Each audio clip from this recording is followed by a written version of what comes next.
Hey, look, come here. I'm not gonna arrest you on it, all right? This is just for the time being.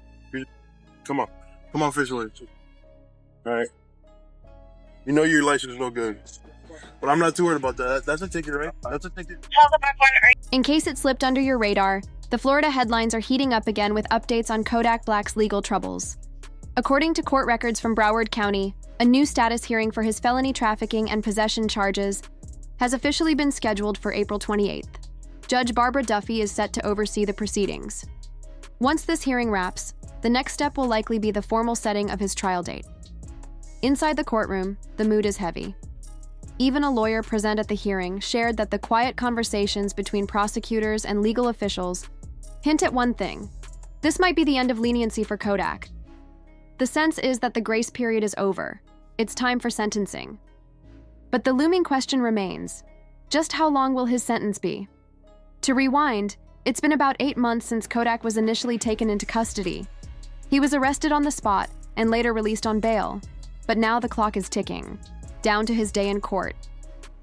With pressure mounting, Kodak recently released a new track titled Soul Boy, which many believe offers a window into his emotional state and perhaps even his legal situation.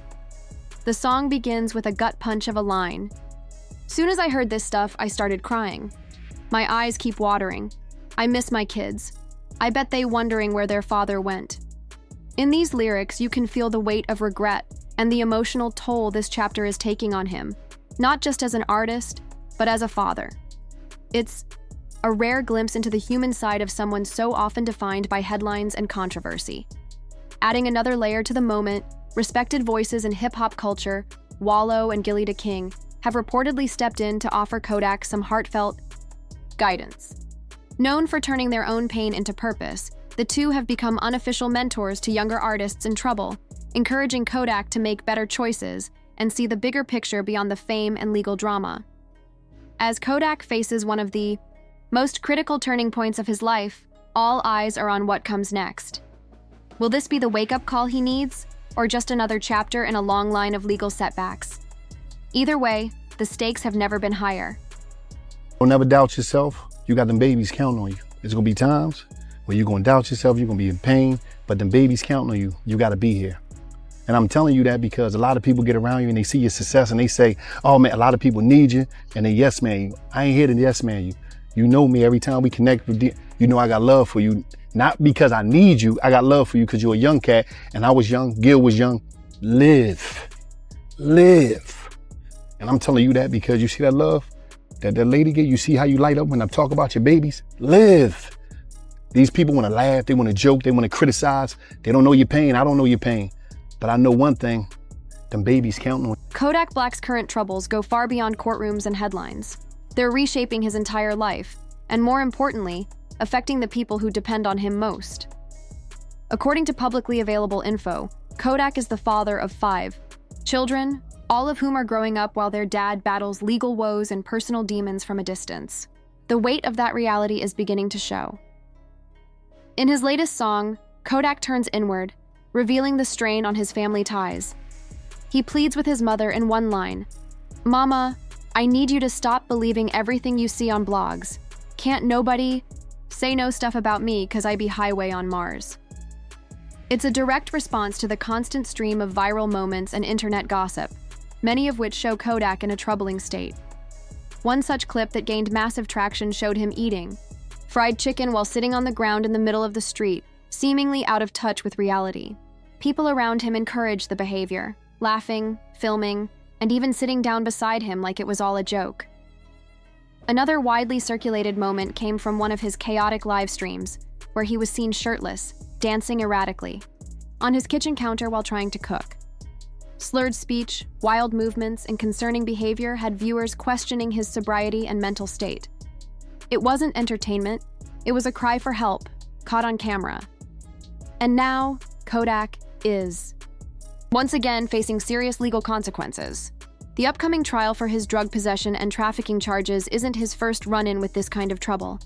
In fact, he was arrested on nearly identical charges back in 2023.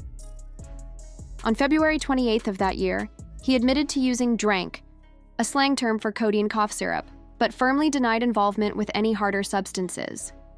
He pleaded not guilty to both possession and firearm charges. The pattern is becoming impossible to ignore. While the music continues and fans still ride for him, Kodak's reality is unraveling. His freedom, his family, and his legacy are all on the line. And what's becoming painfully clear is that this isn't just about Kodak Black the artist. This is about Bill Capri, the man, the father, and the son, who's running out of time to turn things around. I was on the and I was asleep in front of my family house, bro. That's it. I was on that drink, sleep in front of my people's house. But that ain't illegal. And that ain't illegal. So all that shit is just the process that it had to be in other mud shot. The process that even though like bogus is I'm plastered all over the internet. Then on top of that, it's like, bro, like, I'm Haitian. And then it's just like my era, bro. Like, nah, like, man, you better. Shortly after his IG Live, Kodak Black's Florida home was raided by federal agents. He was arrested and several items were seized. Instead of serving a 2-year sentence, his lawyer, Brian Cohen, secured a deal allowing Kodak to enter a 30-day rehab program at Legacy Rehabilitation as part of his pretrial release. Kodak, born Bill Capri, had violated that release after a drug test allegedly came back positive. In court, a technician suggested there might have been a mix-up between Kodak's sample and another patient's. Judge Barbara Duffy asked for a hair sample to verify, but Kodak declined and chose rehab instead. 2 years later, Kodak faced the same charges again. Prosecutors now plan to use this repeated behavior to push for the harshest sentence, citing his public downward spiral. Viral tweets summed up public concern. "Every day I see Kodak strung out," and "He has 4 baby moms. Why isn't anyone helping him?" Kodak saw the second tweet and went live, heartbreakingly admitting, "I'm just waiting to pass away." Again, while we waiting on other people too, right? Other people, they don't know how to let time do its thing. Hey, bro, like let time do it, bro. Time is the best, what you call it, whether it's gonna heal or whatever it's gonna like, let time do it. You gotta be patient. Love is patient. Love is kind. Like I'm saying, it makes absolutely zero sense, no sense at all. To try to approach the situation with any type of aggression. The whole world on, everybody on, your man on, your tone, everybody again. While we just down here waiting on when. What many didn't expect was Kanye West stepping into the picture, calling on fellow artists to rally around Kodak Black in an effort to truly help him. In a video that quickly went viral, Kanye expressed concern and a sense of urgency. "I thought Kodak was in Miami.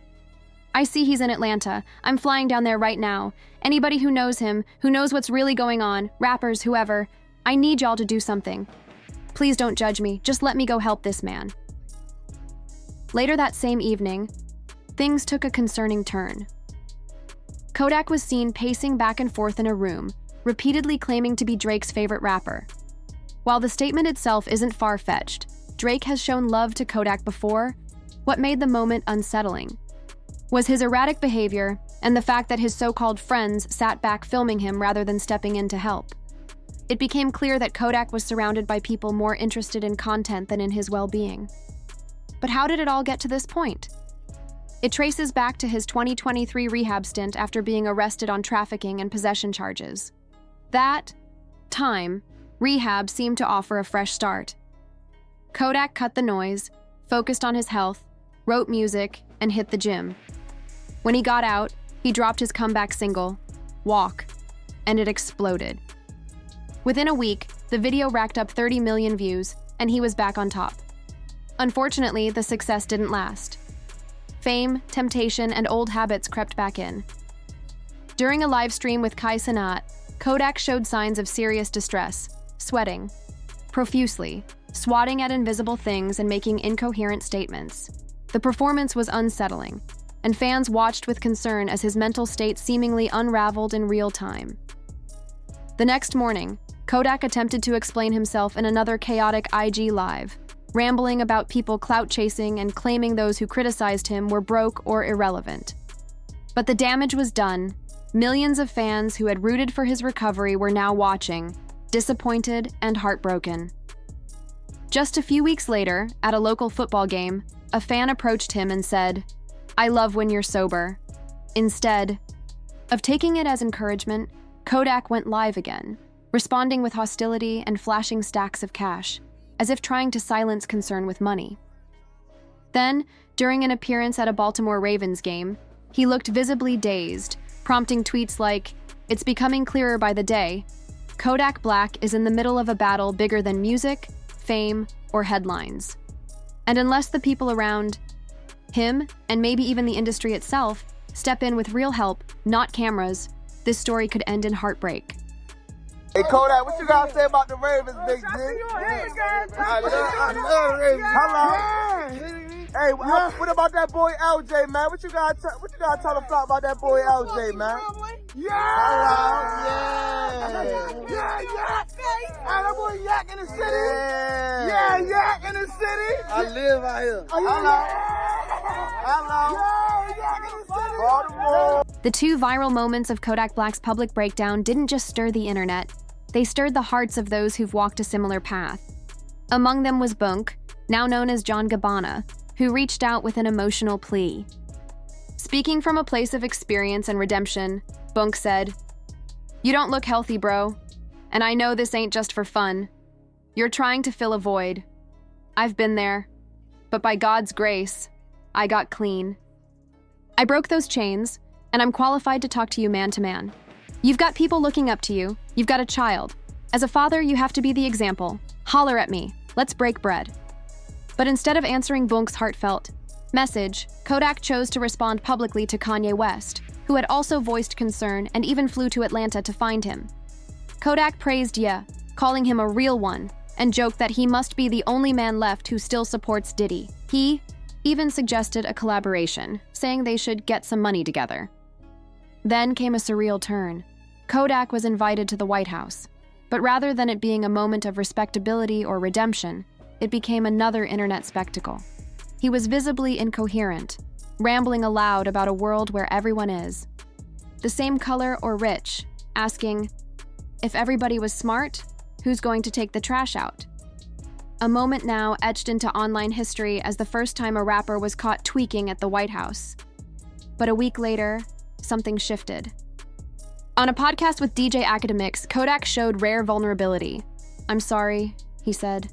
"Sorry to the people I hurt, sorry to those who don't understand me, sorry to my mom for all the times I made her cry, and sorry to the women I disrespected, including Young Miami.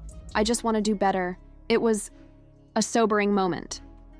But here's the hard truth. Everything Kodak has said and done during this public unraveling is likely to be presented in court. Prosecutors will paint a picture of instability, addiction, and recklessness to argue for harsh consequences, whether that's prison time or long-term rehabilitation. So now the question lingers. What's the better path for Kodak Black? A prison sentence to teach him a lesson, or a structured extended rehab where he has a real shot at healing?